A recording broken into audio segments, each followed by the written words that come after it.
नमस्कार, मैं आकर्षिता श्रीवास्तव। मेरा टॉपिक है संस्थागत शिक्षण प्रणाली में आजीविका के अवसर। वर्तमान युग व्यावसायिकता तो युग है और इस बात को सभी स्वीकार करते हैं और संगीत का क्षेत्र भी इससे अछूता नहीं है। आधुनिक व्यावसायिक युग में संगीत को व्यवसाय के रूप में देखा तथा अपनाया जा रहा है, जबकि पूर्व कालों में संगीत ईश्वर उपासना का केंद्र था। आज संगीत के शिक्षागत संस्थागत शिक्षा प्रणाली में जो भी अध्ययन कर रहे हैं, ये ज़रूरी नहीं कि वो सभी जो भी शिक्षा ग्रहण कर रहे हैं वो संस्थागत शिक्षा प्रणाली में वो कलाकार ही बने। उनका मनोवृत्ति अलग हो सकती है और क्योंकि कलाकार बनने के लिए ज़रूरी है कि हम अपने बाल्यकाल से ही इस क्षेत्र में शिक्षा अर्जित करें, परंतु संस्थागत शिक्षा प्रणाली में वो संभव नहीं है।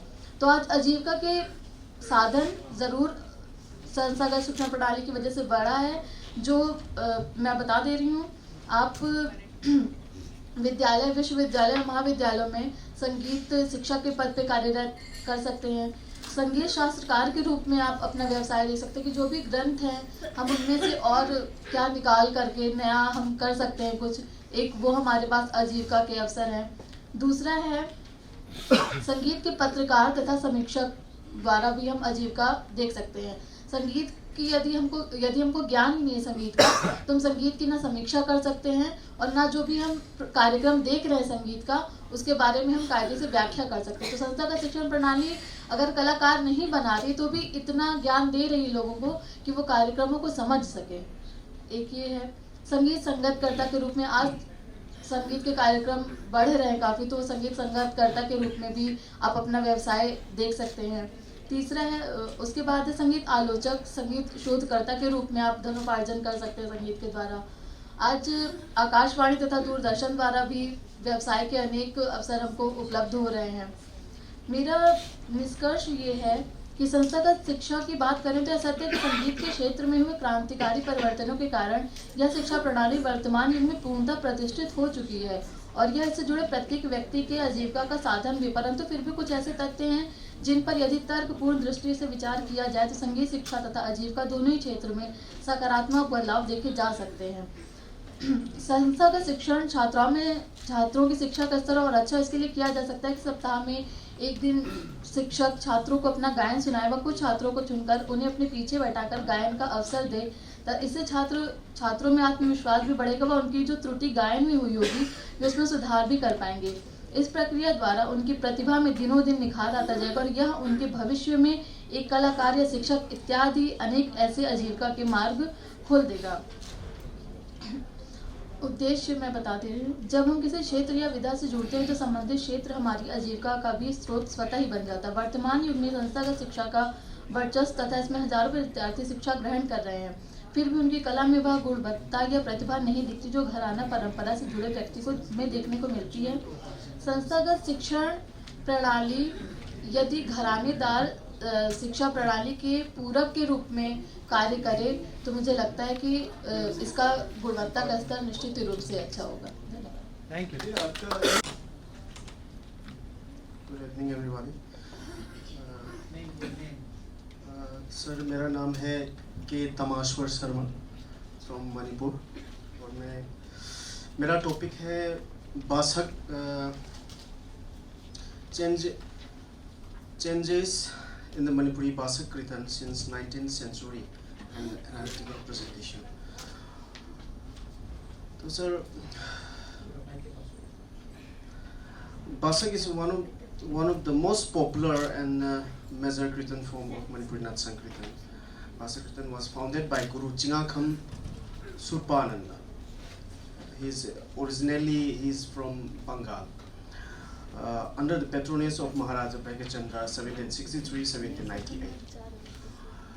और मैं बासक के उसके स्ट्रक्चर के बारे में थोड़ा बताना चाहूँगा। All the songs of Basak Kirtans were descended from the love story of Radha and Krishna. The songs of the Basak are based on the different mood of Astanayika of Bharata. Basak Kirtan can be sing in all the 6 seasons throughout the year, but it should be only at midnight. Daytime में कभी भी ये गा नहीं सकता। और generally or traditionally Manipur के वैष्णव समाज में जितने भी धार्मिक फंक्शन होता है, जितने भी पूजा होता है, सब कीर्तन से जुड़ा रहता है।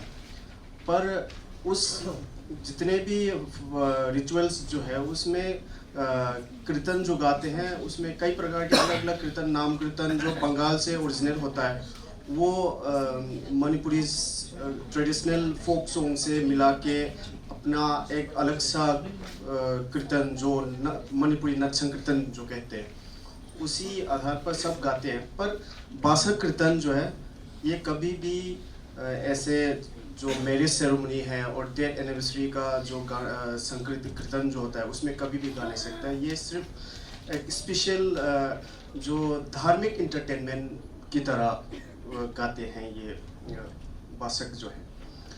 और उसका पदावली जो है ज़्यादातर जयदेव ठाकुर का और जितने भी वैष्णव कवि का, जितने वैष्णव पोइट जो है उन लोगों से लिया हुआ सब पदावली है। और उस टाइम पे जब ये शुरू हुआ मणिपुर में 18th सेंचुरी के अंदर जब ये हुआ था तो ओरिजिनल पदावली जो है मणिपुर में आकर भी ओरिजिनल पदावली लैंग्वेज जो है उसमें ही गाते थे। जैसे संस्कृत है, ब्रज भाषा है और मैथिली, पकरित उसी में ही गाते थे। बाद में ये महाराज चूड़ाचांद महाराज ये 19th सेंचुरी में आके उसको अलग सा मतलब अपने सारे पदावली जो है मणिपुरी भाषा में अपने लोकल लैंग्वेज में उसको ट्रांसलेट करना शुरू किया। और मणिपुरी में भी उस टाइम के गुरुजनों जो हैं उन लोगों ने मणिपुरी में भी ऐसे कविताएं बनाने लगे और बासक में इस्तेमाल किया। और मैं सीधे में बासक के चेंजेस जो है उसमें आना चाहूँगा क्योंकि समय थोड़ा कम है। The older generation of Manipuri, particularly among Manipuri Vaishnav community, might not be forgotten the taste of Basak Kirtan. Before the invention of modern music, Basak Kirtan was the most popular song genre of the state.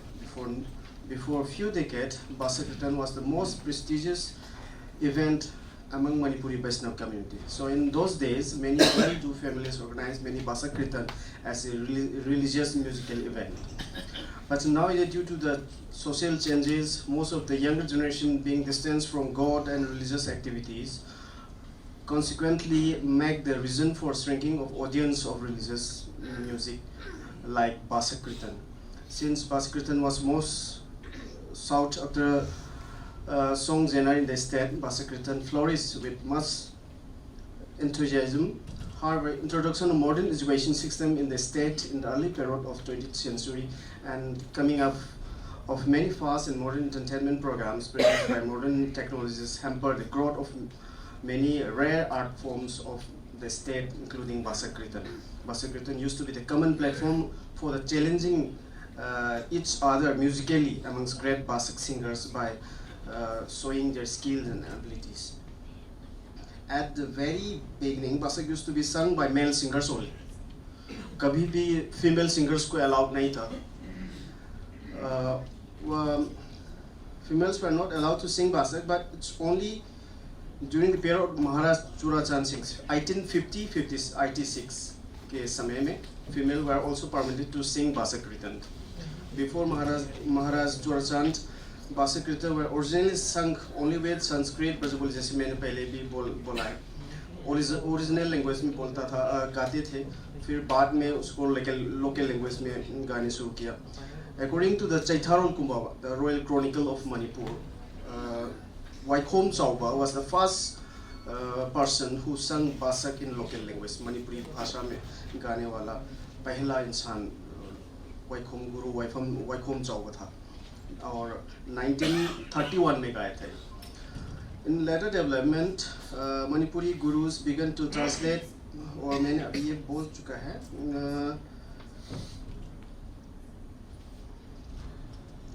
और general ऐसे बता दो। हाँ, और विचार है कोई ऐसा जरूरी नहीं जो आपने पढ़ के आए हो, उस ऐसे जनरल बता दो। और जैसे मणिपुर में जितने भी कीर्तन का उसका ऑर्गेनाइजेशनल वर्क जो है, उसका एक्टिविटीज़ जो है, उसको मॉनिटर करने के लिए राजाओं के समय में एक डिपार्टमेंट रखता था, वो पलालोशन कहते हैं उस टाइम पे। और अभी भी वो है, पर प्रॉपरली फंक्शन नहीं है। इसीलिए इसी वजह से क्या हो रहा है कि मतलब देखभाल रेगुलेट कर नहीं पा रहा है उसका रूल एंड रेगुलेशन। कई मतलब आज के ज़माने में कई तरह के मतलब जो ट्रेडिशन के बाहर बहुत ऐसे चीज़ें एक्टिविटीज़ कर रहे हैं, फिर भी पर उस टाइम में तो ये रेगुलेट करता था ये पलालोशन जो है डिपार्टमेंट जो है, पर अभी तो ये ना के बराबर है। और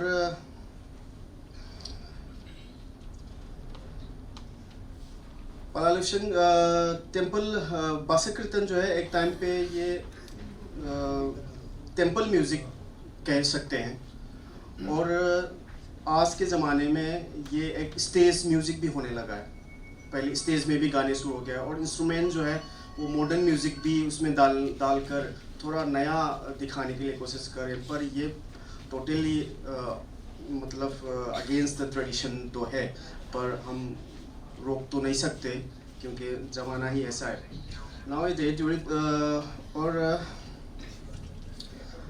बासक जो है प्रॉपर बासक जो है, उसका कंप्लीट बासक जो है अगर दिखाना है तो पूरी रात भर जाग के गाना पड़ेगा, और सिर्फ वन कीर्तन ग्रुप गा नहीं सकते अकेला, तो रिले करते हैं, उसको हम फांगनव कहते हैं। मतलब एक ग्रुप खत्म हुआ, एक पार्ट उसने ख़त्म किया, फिर दूसरे पार्ट कंटिन्यू करते हैं, फिर दूसरा ग्रुप, ऐसे करके 3 ग्रुप तक तो ऐसे बरकरार गाते हैं। कोई झलक दिखा सकते हैं? एक मिनट झलक दिखा दीजिए, हम आपके भाव समझ गए, आपके भाव। हाँ, बहुत अच्छी परंपरा है। हाँ, तो सर ये बासक का एक मैं थोड़ा सा झलक दिखाना चाहूँगा। ये बासक में जैसे मैंने भी पहले बोला है, 8 रस जो है अष्टनायिका का उनमें से एक है विप्रलंबा। विप्रलंबा के मूड में ये गाना मैं गाना चाहूँगा।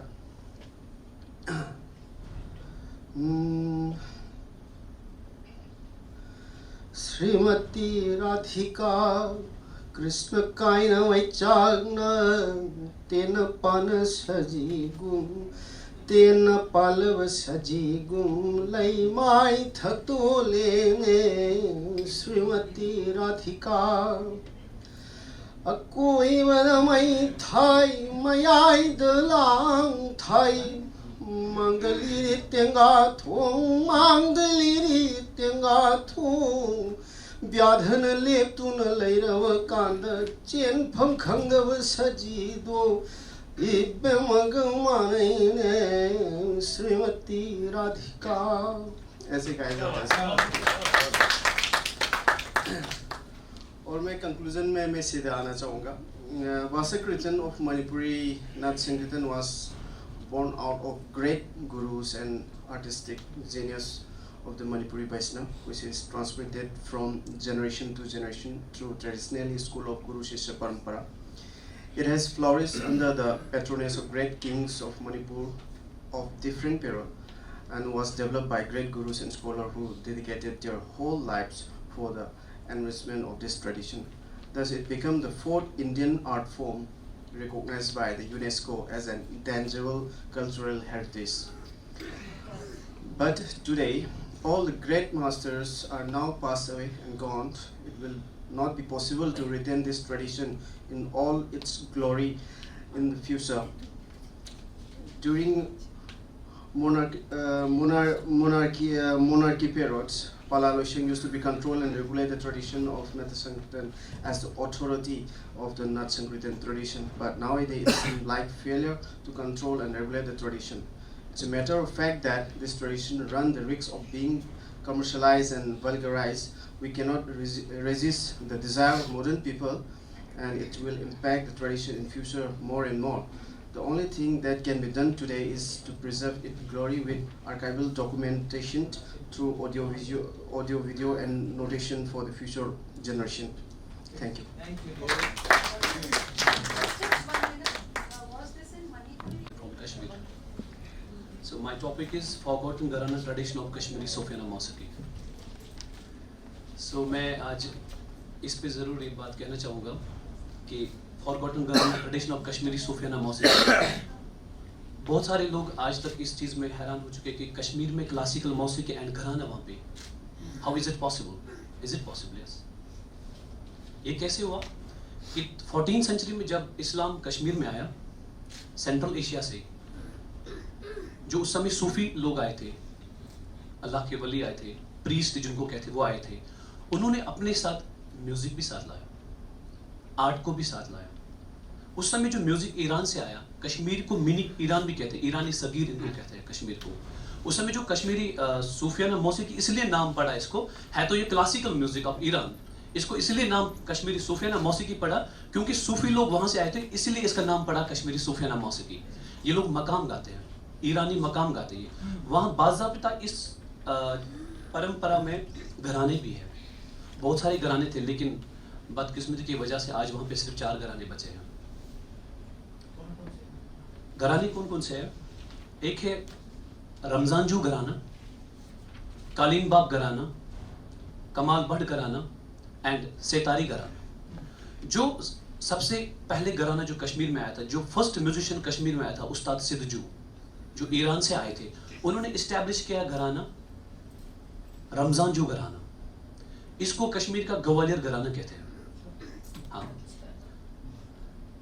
मैं इस पे पीएचडी भी कर रहा हूँ, इसका काम में कर रहा हूँ कि लेकिन बदकिस्मती की वजह से लोगों के मतलब बिल्कुल बाहर के मतलब किसी भी म्यूजिकोलॉजिस्ट ने या किसी भी संस्था ने इसके ऊपर मतलब वो अवेयरनेस नहीं है, इसको भूल ही गए इस चीज़ को, वहाँ इस परंपरा को भूल ही गए, क्योंकि इसीलिए ये जो सिस्टम, ये जो गाना बजाना वहाँ पर ये ख़त्म हो चुका है। 1947 के बाद ऐसा कहा जाता है कि बस मेरे हिसाब से मतलब एज अ रिसर्च स्कॉलर मैं बताना चाहूँगा, आने वाले 10 साल में ये परंपरा बिल्कुल ख़त्म होगी कश्मीर में।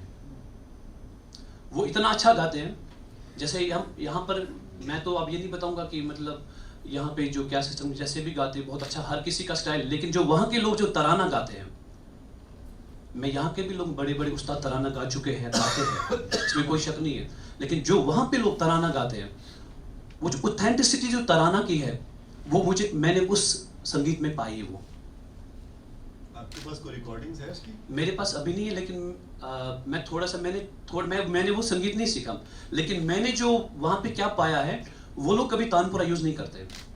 जो दिमाग में सुर है, संतूर को उस चीज से मिलाते हैं, सहतार को उस चीज से मिलाते हैं, साजे कश्मीर को उस चीज से मिलाते हैं, वसूल को उस चीज से मिलाते हैं। उनका वॉइस कल्चर कितना सुरीले गाते हैं। मैंने उनको ये क्वेश्चन पे, आप लोग ये तानपुरा क्यों नहीं यूज कर रहे हैं? कह रहे कि हमारी परंपरा में इसका कॉन्सेप्ट है ही नहीं। मैं संतूर को आप कैसे मतलब सुर में लाते हो, सो तारे आप यूज मतलब इसमें सुर में करते हो, ये कैसे करते हो आप लोग? इन्हें कहा कि जो मेरे दिमाग में सुर चल रहा है मैं उसी से संतूर को मिलाता हूँ।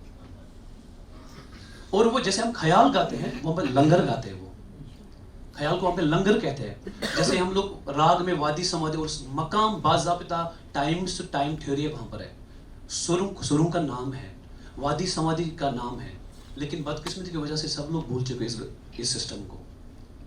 ऐसा कहा जाता है कि ये लोग जो परंपरा है घराने की, वो लोग बाहर भी आते थे। इन 14th सेंचुरी में ग्वालियर ट्रेडिशन जो राजा मान सिंह तोमर जी का जो उनका जो मतलब जो कनेक्ट हुआ था जैनुल आबदीन के साथ, उस समय ग्वालियर से म्यूजिशियंस भेजे गए कश्मीर। कश्मीर में म्यूजिक बहुत था, म्यूजिक स्कूल्स बहुत थे, लेकिन आप लोगों को पता है उसके बाद बहुत सारे कश्मीर तो अब जन्नत नहीं रहा, उस वजह से तो वहाँ म्यूजिक भी नहीं रहा, कुछ भी नहीं रहा। हम ये नहीं कहेंगे कश्मीरियों को म्यूजिक से प्यार नहीं, कश्मीर में जो म्यूजिक है, हम अगर देखा जाएगा पंडित शारंग देव, अभिनव गुप्त, पंडित भजन सोपोरी, जिन्होंने संतूर को दुनिया के कोने कोने में फैला दिया। शिव कुमार जी जम्मू से हैं, हम कश्मीर रीजन की बात कर रहे हैं, ट्रेडिशन कश्मीरी सूफियाना की। हाँ, तो लेकिन अगर आप ये देखा जाएगा कश्मीर ने क्या क्या नहीं दिया। तो मेरा ये विषय है कि इस चीज को हम कैसे बचा सकते हैं। जैसे जितना मैं चाहता हूँ कि जितने म्यूजिकोलॉजिस्ट है यहाँ पे, इंडियन म्यूजिकोलॉजिस्ट ने भी है। मैं चाहता हूँ आप लोग आइए और इस चीज़ पे काम कीजिए और देखिए कि कितनी खूबसूरती परंपरा है वहाँ पे और इतना अच्छा गाते हैं वो लोग।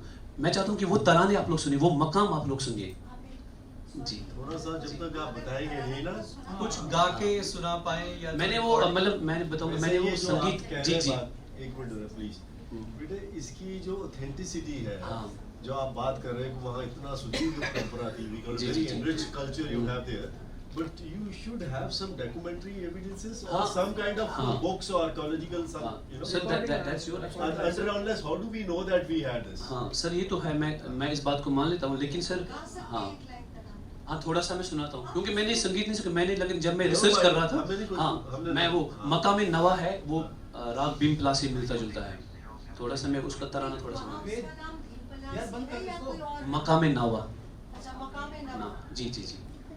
तो उसका स्केल उससे मिलता है। रिकॉर्डिंग लाना चाहिए।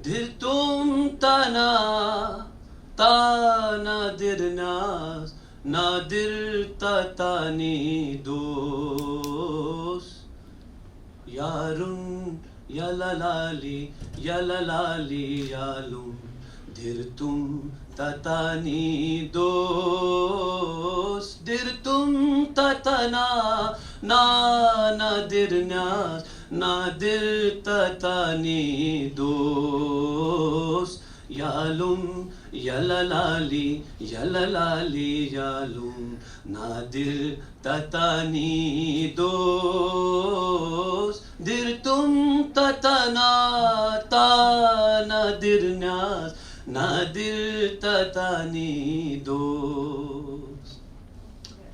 ये थोड़ा सा मैंने वहाँ पे सीखा है। तो मेरी आप लोगों से यही रिक्वेस्ट है, जितने भी म्यूजिकोलॉजिस्ट हैं, म्यूजिशियंस हैं, मैं चाहता हूँ कि आप लोग इस चीज़ पे थोड़ा सा ध्यान दीजिए। आइए थोड़ा इस संगीत को भी हम फिर से जन्म देते हैं। सो दैट्स माय कंक्लूजन, ये खत्म हो चुका है। Thank you, but today if you are so devoted and things like that, you must get things done.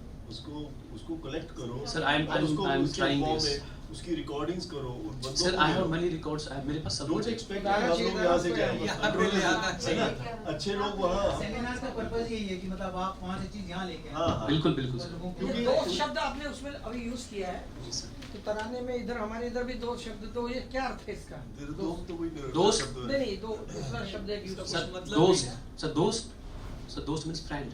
Friend से ही होता Yes. है ना, क्योंकि हमारे पास भी एक बंदिश है उसमें ये उसका जो वो अंतरा बहुत है आता है, दोस्त आता है बार-बार। उसमें आता है वो दरिया दोस्त दोस्त आता है। जाए के घर नीलम पखुली तमाम गो चश्मे मरा गुजारम कबीलम जमाने दो तो ये शब्द इसलिए मेरे को लगा कि थैंक यू। ये सब- सत श्री अकाल। हाँ जी, करो। मेरा नाम अमनलता है। मेरे शोध पत्र का विषय सूफी संगीत की गायन शैलियाँ, परंपरा व परिवर्तन है। कव्वाली गायन शैली सूफियों के माध्यम से ईरान से होते हुए भारत आई। कव्वाली के अंतर्गत ही हमद, नाद, सलाम, कलवाना, मधा, नक्शेगुल, नक्शे निगार इत्यादि का विकास और प्रचार हुआ। यह भी माना जाता है कि अमीर खुसरो ने कव्वाली के अंतर्गत नवीन शैलियों का निर्माण किया। वह हैं कौल, कलवाना, नक्शेगुल आदि। सूफी संगीत की शैलियों का आयोजन महफिल समा में होता है और सूफी फकीरों ने महफिल के कुछ नियम निर्धारित किए हैं, जैसे कि जमा, अखवान, मकान आदि। अभी सबसे पहले मैं नाते रसूल के बारे में बात करूंगी। नाते रसूल में मोहम्मद साहब की सिफ्त गाई जाती है, जो इस प्रकार है। फलक के नजारों, ज़मी की बहारों, सवेदे मनाओ हजूर आ गए हैं। फलक के नजारों, ज़मी की बहारों, सवेदे मनाओ हजूर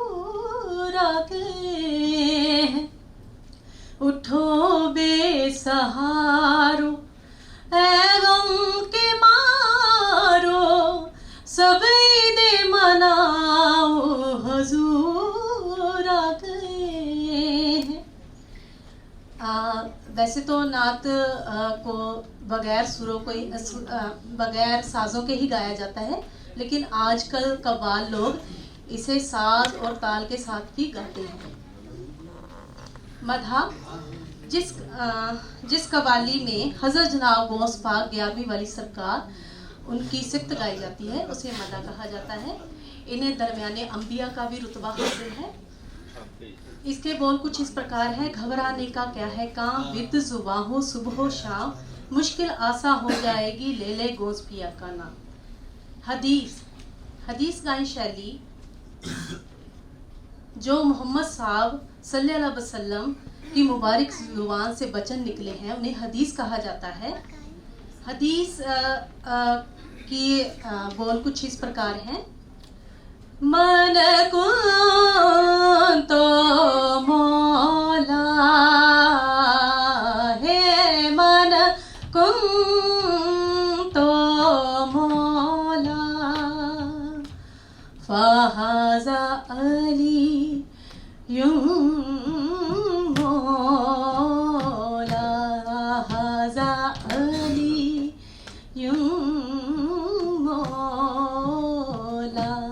इसकी स्वरचना अमीर खुसरो साहब ने की है और इसके साथ उन्होंने तराना भी जोड़ दिया।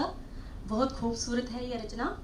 इसके बाद हम धमाल गायन शैली के बारे में बात करेंगे। सूफी परंपरा में कलंदरी घराना या सिलसिला बहुत लोकप्रिय है। इस घराने के फकीरों को मस्त कलंदर भी कहा जाता है।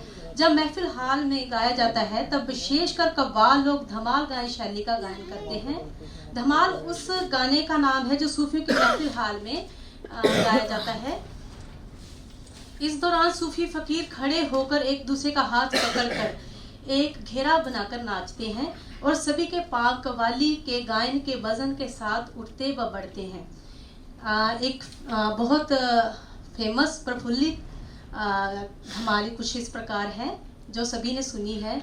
लाल मेरी पत रखियो भला झूले लालन, सिंधड़ी दा से बड़दा सखी शाबाज कलंदर, हक दमादम मस्त कलंदर, अली दम दम दे अंदर, लालों के लाल कलंदर। इसके बाद मनकवत गायन शैली है। कव्वाल बहुत सारी महफिलों और दरगाहों पर कव्वाली का गायन करने जाते हैं और हर दरबार के सेवादार व पीर अलग अलग होते हैं। कव्वाल जिस भी जगह जाते हैं उस दरबार से संबंधित कलाम पेश करते हैं। अन्य शब्दों में जब कव्वाल अपने मनोभावों को गायन के माध्यम से अभिव्यक्त करते हैं तो उसे मनकवत कहा जाता है। वो कुछ थोड़ा इस प्रकार है। ना करना चरणों से अब जुदा,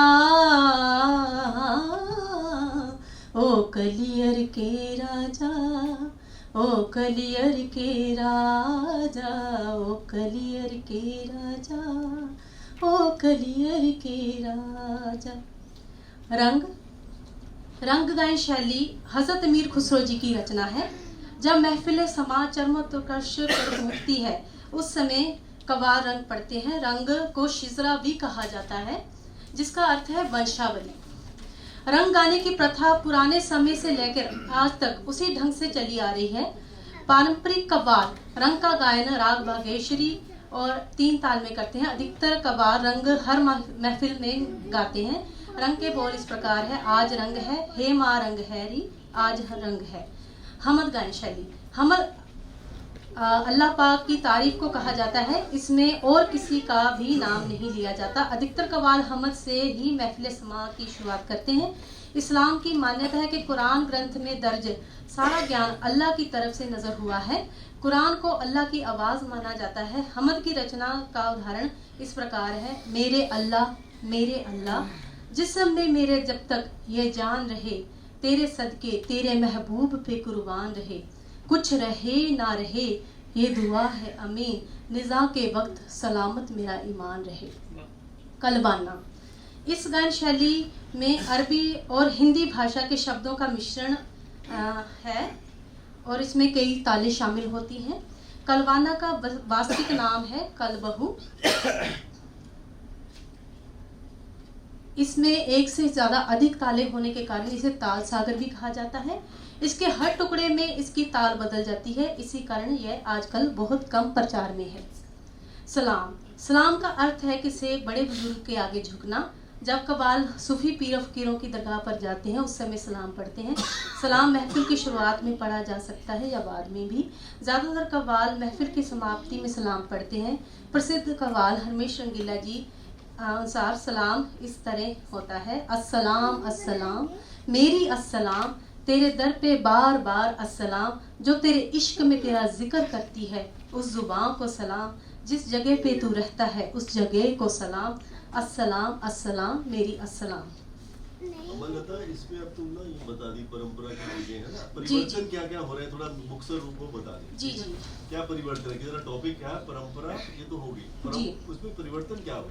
जी, ये गायन शैलियाँ महफिल समा का अभिन्न अंग थी और इनका गायन पक्के रागों, तालों और स्वरबद्ध तरीके से होता था। इन शैलियों की भाषा अरबी, फारसी या उर्दू थी। इसी कारण कुछ गायन शैलियाँ विलुप्त होती चली गई। जब कव्वाली ने अपने आध्यात्मिक संदर्भ को छोड़ा तो उसके बदलाव से इसकी हमरुतबा गायन शैलियों की सार्थकता भी कम होती चली गई। फलस्वरूप कव्वाली मुख्य रूप से प्रचलन में आ गई और बाकी गायन शैलियाँ धीरे धीरे अप्रचलित हो गई।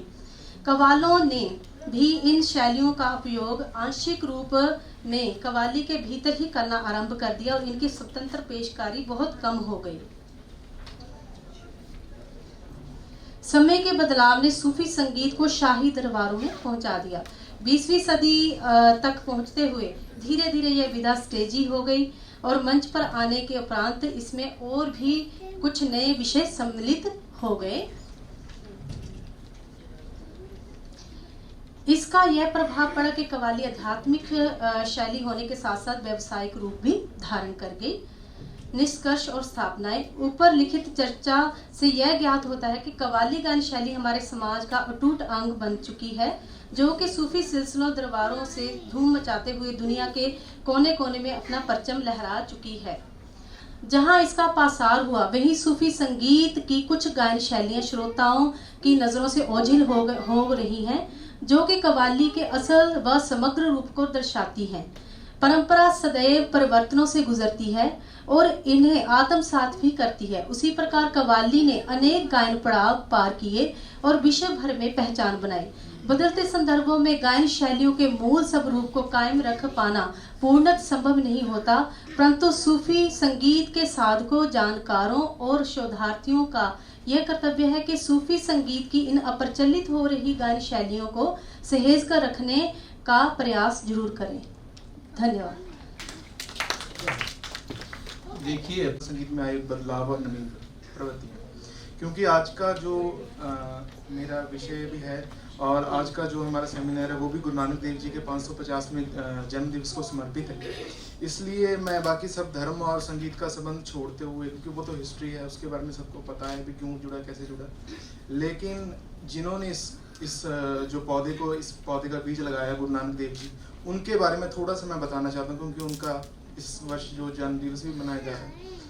तो इन्होंने 27 वर्षों का जो इनका पूरा यात्रा काल है, उसमें 4 उदासियाँ जो हैं इनकी, जिसमें लेह लद्दाख भी है और तिब्बत भी है और नीचे साउथ भी है, फिर उस साइड मक्का बगदाद सब है। तो इसमें इन्होंने जो कोशिश की है, जो इनका मूल स्वरूप में जो कोशिश रही है वो यही है कि वहाँ की लोक परंपरा से जुड़े हुए राग भी उन्होंने गुरबानी में यूज़ किए हैं। राग तो लिए ही हैं, तो वहाँ की जुड़ी जो राग हैं उन्होंने लोक परंपरा से, और एक और मुख्य बात, क्योंकि कागज़ से नहीं मैं बोलूँगा, नहीं तो फिर मैं ज़्यादा फॉर्मल हो जाऊँगा, तो इसलिए जो गुरु ग्रंथ साहिब में कहीं भी रागनी शब्द का प्रयोग नहीं मिलता। उस मध्यकालीन में राग रागनी वर्गीकरण प्रचार में था, लेकिन उन्होंने शुद्ध शायलागर और संकीर्ण रागों का प्रयोग किया है। उनके प्रकार भी जो हैं 1991 में जो सिद्ध किए गए हैं और उनको मान्यता दी गई है, 31 राग और 31 प्रकार।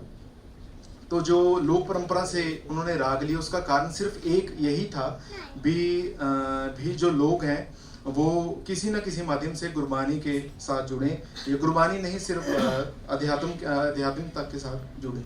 तो उस रागों में इन्होंने रागमाज, आसा, काफी, बिहागड़ा, तिलंग, सूही, मारू, तुखारी लिए हैं। तो अगर आप इजाज़त दे तो मैं एक बिहागड़ा की बंदिश जो ट्रेडिशनल भी है, गाते हैं लोग, तो वो मैं सुनना चाहूँगा। बस एक लाइन। हाँ जी सर, सिर्फ स्थाई हो। थोड़ा सा मेरा गला भी खराब है। दे दे ना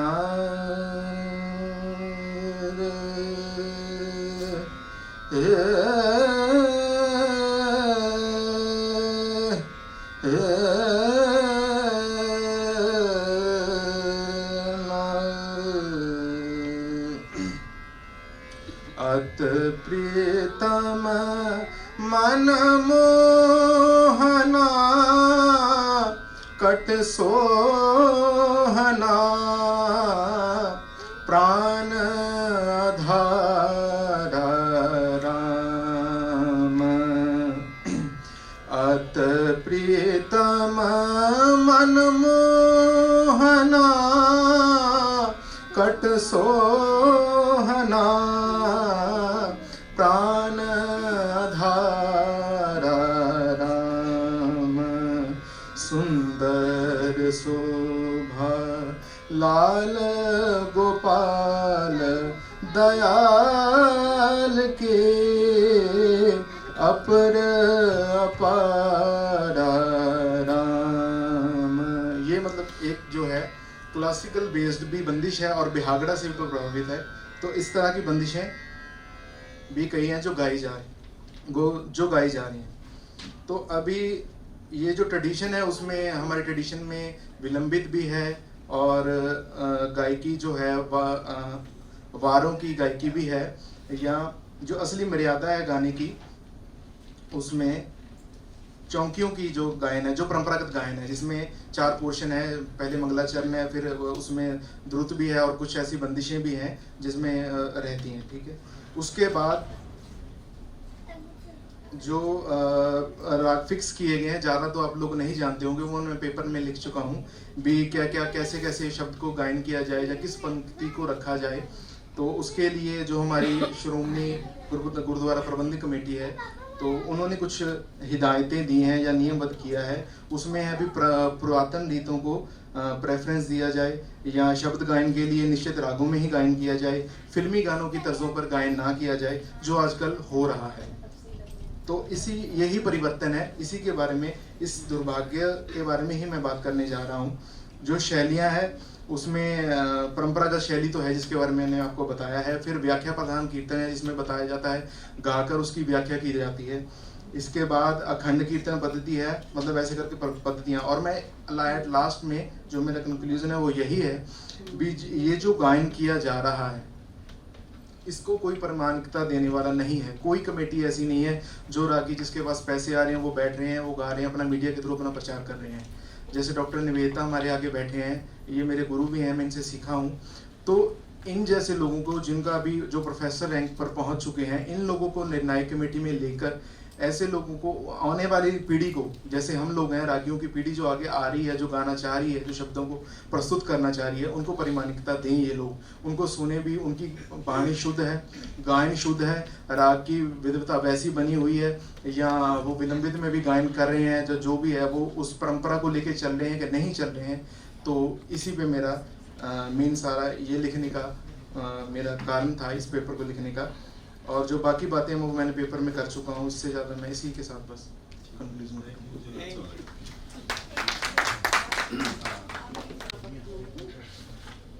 बच्चे ने बड़ी, सबने अपनी मेहनत से बोला। मैं स्पेशली लास्ट पेपर के बारे में बात करूँगी कि ऐसा नहीं है, शायद कहीं गलती से बच्चा बोल गया कि दुर्भाग्य है, कुछ आपने कहा कि ऐसा दुर्भाग्य कुछ नहीं।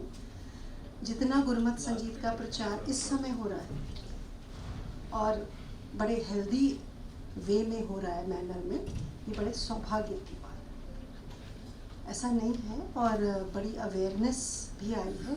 जो आपने बात कही, आप मार्गदर्शन की बात करें, इतनी बड़ी परंपराओं में कुछ लोग उसको कंट्रोल नहीं कर सकते, ये संभव नहीं होता।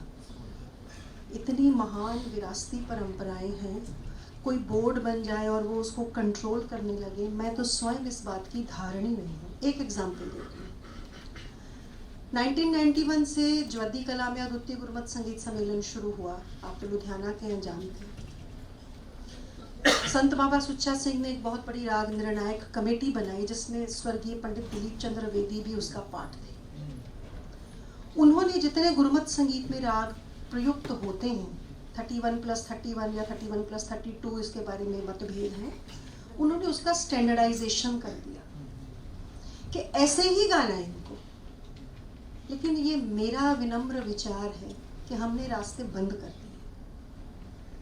देखो, राग जो 15वीं या 16वीं शताब्दी में था वो अब बदल गया है, तो उसको वो तो गाना ही चाहिए। जो पुराना स्वरूप है उसको भी गाएं अगर मिल रहा है, लेकिन अगर आज का नहीं गाएंगे तो वो आधुनिकता के साथ जो है वो पदचाप नहीं कर पाएगा। वो निवेदिता जी, राग तो होना आज अफसोस है, इनका मतलब ये भी ठीक था कि राग है, रागों पे गाने वाले बहुत कम है। अगर राग में, क्योंकि वाणी में लिखा है कि सारा राग में हो। सर वो बात ठीक है, मैं सिर्फ एक ट्यून में ना एग्जांपल मैं ये कह रही हूँ कि अगर अब हम ये कहेंगे कि जो जिस बात पे मुझे ऑब्जेक्शन है, और मैं खुल के बोल देती हूँ कि हमने रागों को धर्मों के साथ जोड़ना शुरू कर दिया। ये सिखा का कानड़ा है, व्हाट इज इट? ये बात जो है मुझे नहीं गवारा। लेकिन ये कहना कि ये सिखा का कानड़ा है, ये सिखा दी महार है, ये बात ठीक नहीं है। I'm sorry, लेकिन ये जो कहने वाले को मूड लोग होंगे, जो विद्वान लोग कभी नहीं गए, वो ठीक है, लेकिन जो स्कॉलर होगा हमेशा प्रेज करेगा। let us talk about it and let us say कि हमें रास्ते बंद नहीं करने होते, रास्ते खोलने। Thank you. देखिए, मैं आप ही की बात को कंटिन्यू करता हूँ। मेरी गुरमत संगीत एक वैरायटी ऑफ डिवोशनल म्यूजिक आपके सामने आया, और तरह तरह की चीजें कुछ गाकर भी सुनाई गई। तराने का एक नया रूप हमारे सामने आया जो कुछ कुछ गजल जैसा था, हमें तो कुछ कुछ गजल जैसा लगा। तो बहुत कुछ नया सीखने को मिला इस सेशन में, और निश्चित रूप से कभी जब तक बुद्धिमान लोग हैं तब तक अनेक मत रहेंगे, इसमें कोई शक नहीं है। लेकिन इसका मतलब ये नहीं है कि वो अनेक मत हम अपने अपने ढंग से प्रकट ना कर सकें। सबका मत अपने आप में कुछ वैल्यू रखता है। हम लोग सब विद्वान हैं, एक आदमी दूसरे से ना भी सहमत हो तब भी किसी चीज को बुरा कहना और किसी चीज को अच्छा कहना, जजमेंटल होना ठीक नहीं है मेरे ख्याल से। और सारी डिवोशन, भगवान का नाम आप कैसे भी लें, वो भगवान का ही नाम होता है, किसी भी रूप में लें। मेरा बस इतना सा मानना है। अब हमारे ठीक है, सर बताएंगे आपको और डिटेल। हाँ जी, आप एक मिनट मुझे प्लीज। हाँ, जैसे क्योंकि आप वो कार्ड ले आए, मुझे लगता है कि आप हैंड्स क्यूडी नहीं करना। 4 बातें मुझे बहुत जरूरी कहनी है। प्लीज कहिए। कि जब तक ये कहते हैं, ये बहुत अच्छी बात है कि किसी भी रूप में, जब तक उसमें विद्वान लोग मिलके कुछ ऐसा मत नहीं लेते या उसको रिलीजियसली फॉलो नहीं करते, जैसे हम किसी भी मत को ले लो भी, ये इसके साथ अन्याय है अगर राग में इस तरह के स्वर लगते हैं, कहते हैं ना, इस तरह अगर किसी भी परंपरा में स्कॉलर्स मिलके ये विचार करें और उसको स्वीकार नहीं करना। देखिए, रागों का इतना महत्व है गुरबाणी में। क्यों कहा गुरु नानक देव जी ने, मैं तो इस पे विचार करता हूँ। उन्होंने उस काल में देखा कि इसमें इतनी शक्ति है, तो उसका मामला डिल्यूट क्यों हुआ? डिल्यूट इसलिए हुआ कि लोगों ने अर्निंग ब्रेड का सोर्स बना के, चलो उसको कैसे भी, उनको विद्या तो ली नहीं, ठीक है ना, उसके बाद साधन भी नहीं है। साधनों का निर्माण करना इस सेमिनार का मतलब होना चाहिए कि किस प्रकार साधन निर्माण हो। कोई इन्फ्लुएंस तो निकाले, परिवर्तन हो रहा है तो उसको किस तरह बचाएं, इसका भी विचार चाहिए। ये तो कोई ऐसा नहीं है कि मतलब सबने जो रागों में शब्द गाए उसमें इतने प्राण है कि आनंद आ, शब्द है या भजन है या कुछ भी है, लेकिन अदरवाइज क्या है? आप देखिए साउथ इंडियन म्यूजिक इतना रिच है। हम कहते हैं तो ऐसे करते रहते हैं, क्योंकि हम लोग बड़े तंग दिल है। जैसे देखिए, जिनका पेपर पढ़ लिया वो चले गए, हम अपना मीटर डाउन होता है ना, मेरा काम हो गया या मेरे पढ़ना जी बोले सर्टिफिकेट मिल गया। नहीं, उसके और भी रीजन हो सकते हैं, सिर्फ एक रीजन से नहीं चलना चाहिए। नहीं रवि जी, आई एग्री, हम सब लोग ऐसे ही हैं। I agree. बात ऐसी है कि जब तक ये इस पे विचार ना किया जाए कि इसका इन्फ्लुएंस क्या निकला यार, देखिए साउथ इंडियन चीजें जो है उसको हम लोग ये दृष्टि से देखते हैं, या ये जैसे कह रहे कि गुरमत सिंह, ये तो जी आपने क्या शब्द कहा, ये तो उनका है। ऐसा नहीं है, हमारे सिख हमारे हैं, वो हमारे हैं। अभी एक ही चीज है, ये तो समझने की जरूरत है। और जो देखो, पंडित विष्णु दिगंबर जी 1901 में जब लाहौर में आए, तो मैं क्योंकि उस परंपरा से हूँ, मैं तो हैरान हूँ। उन्होंने पहला शब्द जो मल्हार में गाया साधो बन का मान त्यागो। 5वीं मात्रा से शुरू होता है, देखो। साधो मन का मान त्यागो, काम क्रोध संगत दुर्जन की ताते अहनिस भागो, साधो मन का कितना रस है। मल्हार भी क्लियर है, ये नहीं कि मल्हार भी एडजस्ट कर लिया। अब करने वाला जो सिखाने वाला उसको पूरी तरह सीखा नहीं, वो अपने हिसाब से दुनिया बना लेता है। फिर वो कान खींचे कहता है हमारे उस्ताद जी ने इसको ऐसे किया। एक ये चीज चेक करने वाली, अगर कुछ ऐसे जैसे गुणी जैसे बेदी जी ने प्रयास किया।